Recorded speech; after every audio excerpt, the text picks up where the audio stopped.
Happy Friday from Singapore, everyone. I hope that your week is winding up very well. I'm coming on here today to talk to you briefly about EMDR therapy, what it is and what it is not.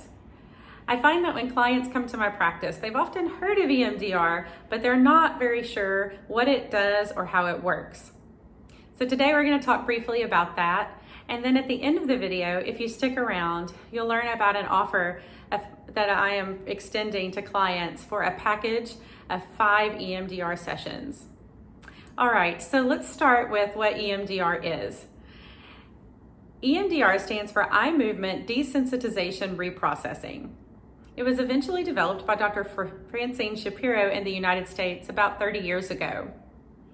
Dr. Shapiro used bilateral brain stimulation to help facilitate the processing of trauma, grief, to clear phobias, and other blocked thinking processes in a safe and effective way.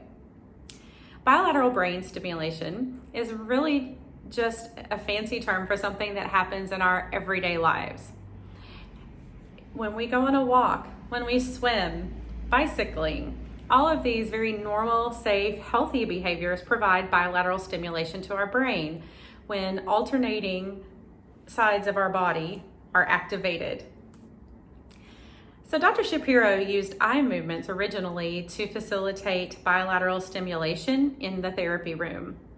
So that's still done today by therapists with using your fingers like this and asking clients to track with them. It can also be done diagonally or in a circular pattern. And it's a wonderful way of providing bilateral stimulation. But there are other ways. Auditory sounds that alternate from side to side can be provided. Light bars can be used rather than the therapist's hand.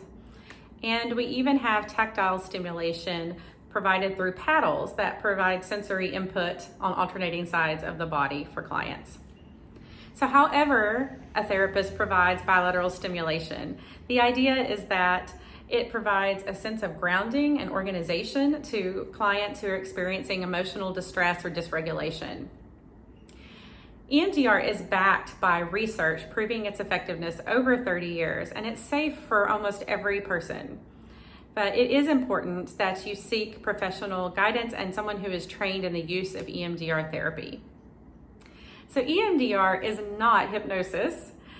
The client's rational thought and their consciousness are never at any time to be removed from the process of therapy through EMDR. EMDR does not use therapist suggestion or manipulation in any way, and it is not something that anyone can do.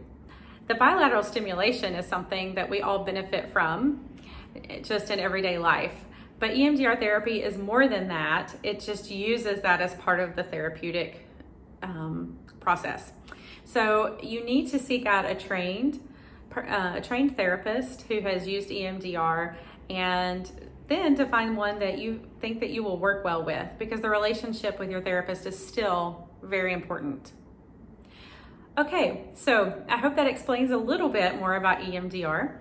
And this week, I am going to be putting more information and resources on the blog for you to access if you'd like to read more and see some of the research involved in EMDR therapy. And also, I'll be offering a package through my practice, Rise Counseling and Consulting Services, for 5 EMDR sessions at a reduced hourly rate of 15%. And I hope that this will make EMDR more accessible to people, because I believe so much in the effectiveness of this therapy and want more people to be able to receive it. So look there on the website at Rise Counseling and Consulting in Singapore, or you can check out my blog also on that website where I'll have more information for you. And I look forward to talking with you soon. Thanks.